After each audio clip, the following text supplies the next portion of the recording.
Hello, my name is Lauren and welcome to my channel where I talk about all things horror and Halloween related all year long, whether that be travel, movies, books, decor. As somebody who typically reads and watches horror all year long, October and honestly September as well, the beginning of fall, is the time where I kind of make my typical reading a little bit more special by reading books or watching movies that have Halloween settings. So during the rest of the year, I typically push these books aside to my Halloween TBR if I ever come across them. In this video, I'll be sharing with you my honest thoughts on all the movies I watched in October with Halloween settings. In one way or another, they all feature Halloween. They have awesome atmosphere and their tones might range from comedic to like really serious, and the age ranges might also be a little different as well. Some audiences are intended to be like YA, some are for adults, so it's kind of a mix here. The first movie I watched in the month of October was Hocus Pocus. This movie is about a teenage boy named Max and his little sister.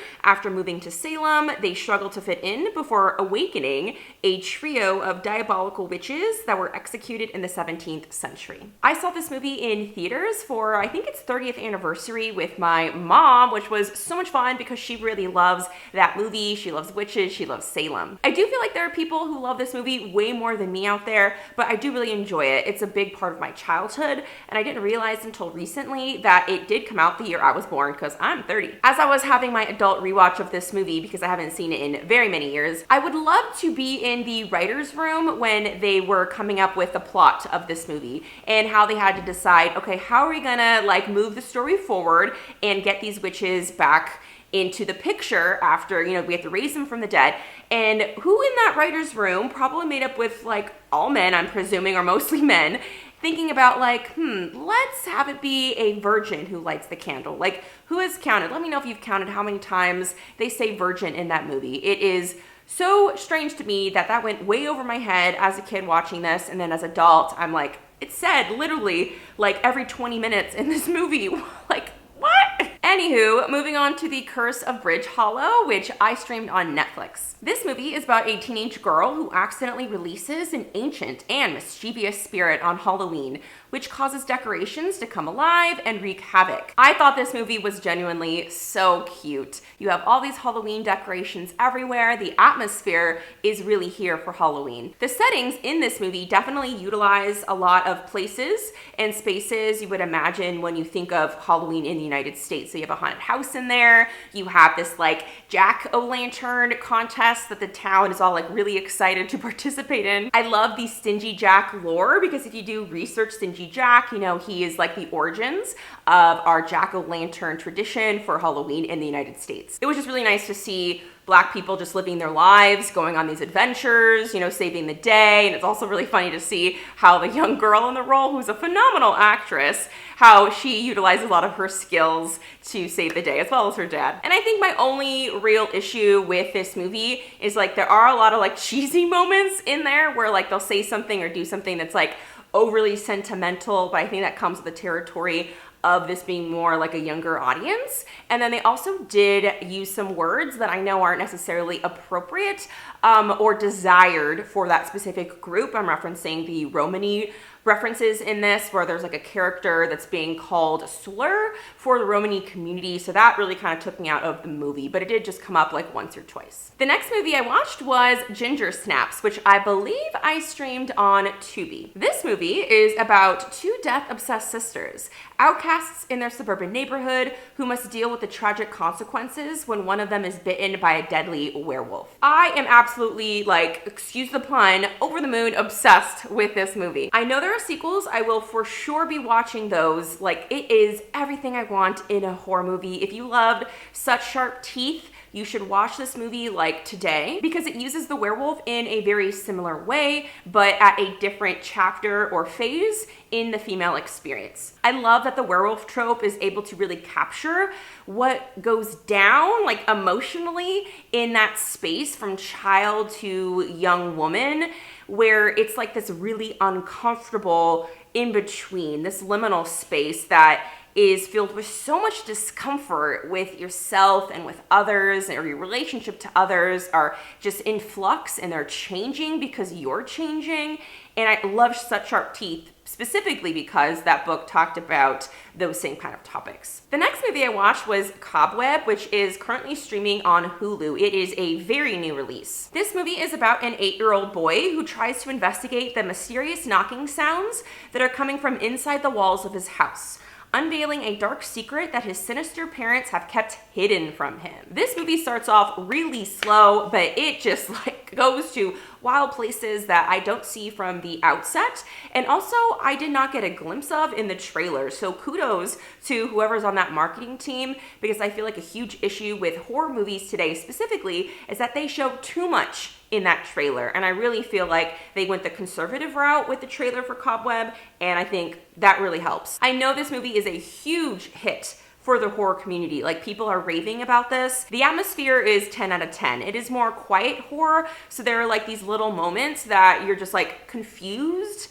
and wondering like, what does this all mean when you put it all together? So I feel like people who would love this movie are probably people who love Catriona Ward's The Last House on Needless Street, which I am currently in the middle of reading right now, and I'm just like so confused, but I know that if I just kind of stick with it for a little longer, hopefully there'll be all these pieces that like come together. And Cobweb operates very similarly, where you don't really understand why people are doing what they're doing and saying what they're saying until the very end. I really liked the director's decision to not show us a lot of the supernatural stuff until like far later into the movie. I still feel like they should have withheld a little bit more, because once I had that reveal, it was a little bit like womp womp womp, and so was the ending. I think a lot of the tension was taken away from me when we actually did have a reveal of the supernatural elements of the story in Cobweb, and I feel like that kind of made it not as enjoyable for me towards the end. And the ending itself definitely felt like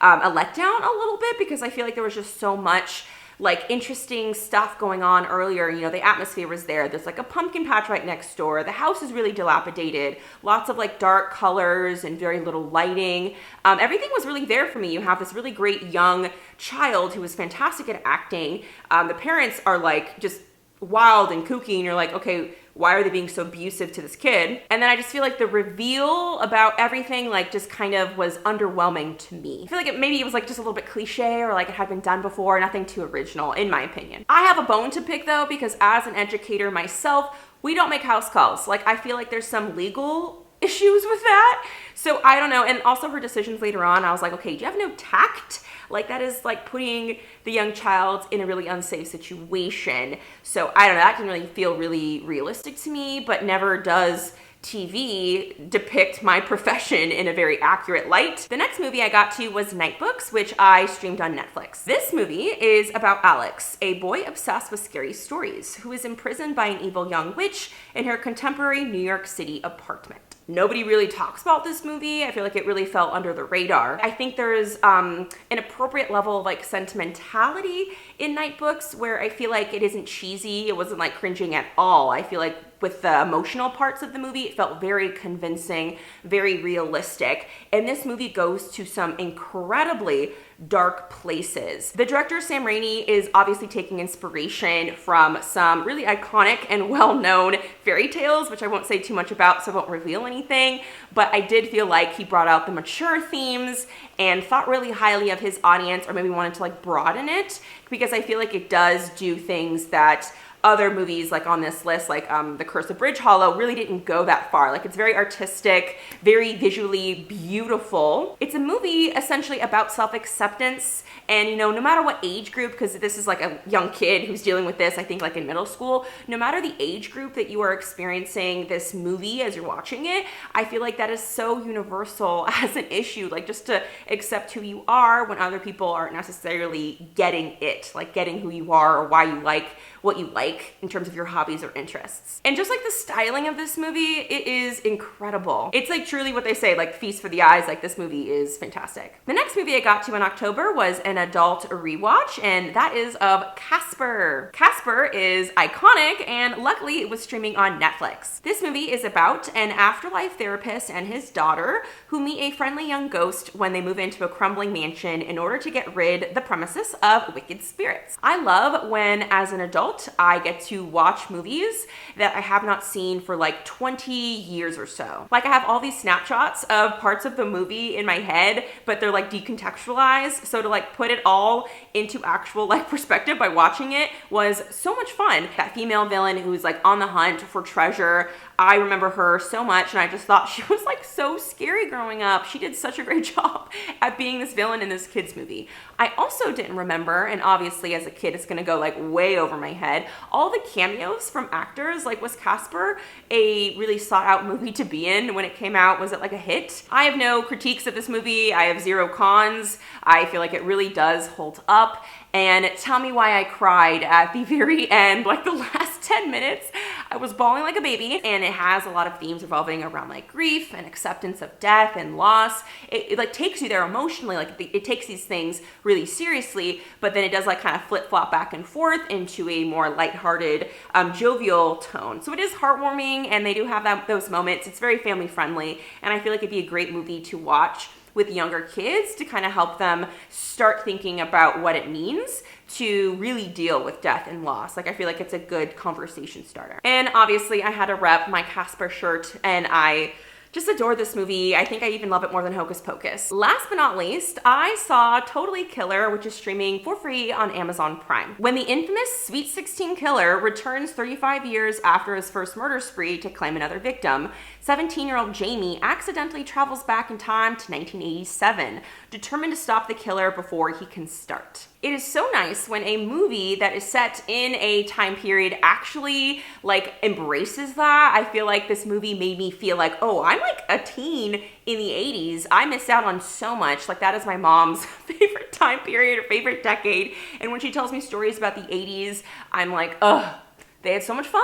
And I do really feel like this movie captured the essence of the 80s. Like I have total FOMO from not living in the 80s, despite the fact that, you know, I'm sure they weren't wearing seatbelts and there was a lot of other issues, and the movie pokes a lot of fun at the differences between then and now. The humor in this was great. Kiernan Shipka, I believe is how you pronounce her name. She's a phenomenal actress. She's just so interesting, and she really commits to her role. Like she just had this really like kind of perky but like quirky fun energy about her. I thought the message was really sweet. Like this movie has comedic moments to it, but also a whole lot of heart. So it didn't feel like it was a throwaway movie. I do feel like this movie could get a rewatch out of me, and I feel like that's something I'm hard pressed to say because I feel like movies can be a little bit like one and done for me, but I think this one has quite a bit of rewatchability. I think is a good blend between something super serious like a slasher and then also some comedy in there to kind of break that tension up if you're like me and suspense in movies is something that you are like challenged to deal with